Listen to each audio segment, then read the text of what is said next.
Welcome to सोमाज Hindi class. साहित्य सागर पद्य भाग। कविता मेघ आए। कवि सर्वेश्वर दयाल सक्सेना। बूढ़े पीपल ने आगे बढ़कर जुहार की। बरस बाद सुधि लीनी, बोली अकुलाई लता ओट हो किवार की।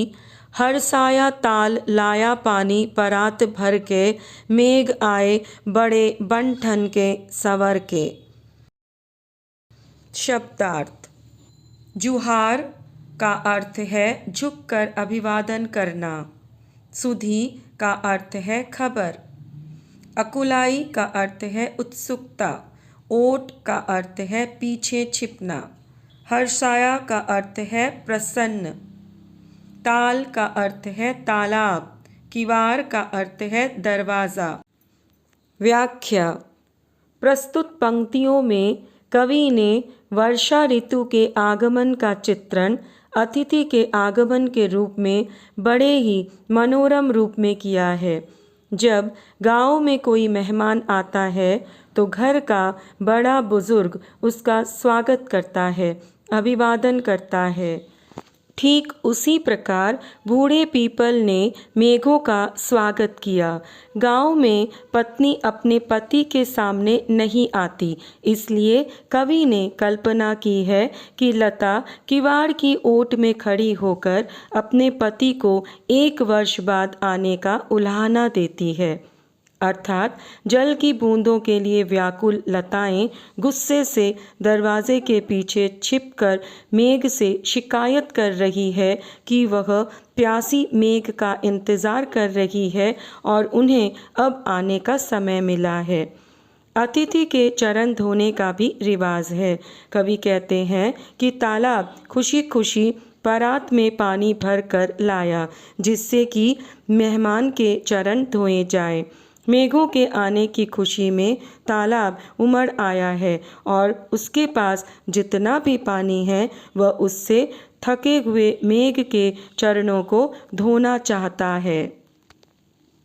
विशेष। पीपल के पेड़ की आयु बहुत लंबी होती है, इसलिए उसके लिए कवि ने बूढ़े शब्द का प्रयोग किया है।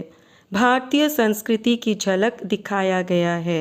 लता द्वारा वर्षा को 1 वर्ष बाद आने पर उलाहना देना तथा ताल द्वारा परात में भरकर पानी लाने के प्रयोग से कविता सुंदर बन पड़ी है। क्षितिज अटारी गहराई दामिनी दम की, क्षमा करो गांठ खुल गई अब भरम की। बांध टूटा झरझर मिलन के अश्रु ढर के, मेघ आए बड़े बन ठन के संवर के। शब्दार्थ। दामिनी का अर्थ है बिजली। क्षितिज का अर्थ है वह स्थान जहाँ धरती आकाश मिलने लगते हैं। गांठ खुलना का अर्थ है उलझन समाप्त होना। भरम का अर्थ है संदेह। बांध का अर्थ है रुकावट। अश्रु का अर्थ है आंसू। अटारी का अर्थ है कोठरी। व्याख्या। प्रस्तुत पंक्तियों में कवि कहते हैं, जिस अटारी पर पहुँचे अपने पति को देखकर पत्नी का तन मन खुशी से भर जाता है। उसके मन में जो संदेह था कि उसका पति नहीं लौटेगा, अब वह दूर हो चुका है। अब वह मन ही मन उससे माफ़ी मांगती है और दोनों के मिलन से खुशी के आंसू छलक पड़ते हैं, मानो 1 वर्ष के वियोग का बांध टूट गया हो।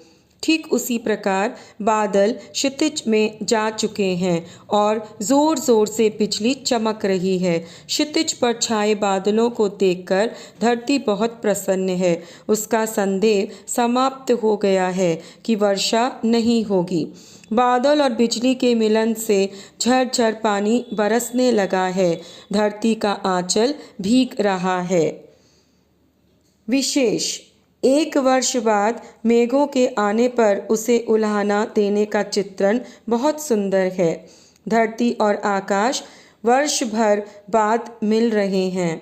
धरती पर वर्षा का होना जैसे बादलों का खुशी के आंसू छलकना बड़ा रोचक प्रसंग है। क्षितिज और बादल का चित्रण पति पत्नी के मानवीकरण के रूप में दर्शाया गया है। क्षितिज को अटारी के रूप में चित्रित किया गया है। अगर वीडियो ज्ञानवर्धक लगे तो वीडियो को लाइक और चैनल को सब्सक्राइब करें। धन्यवाद।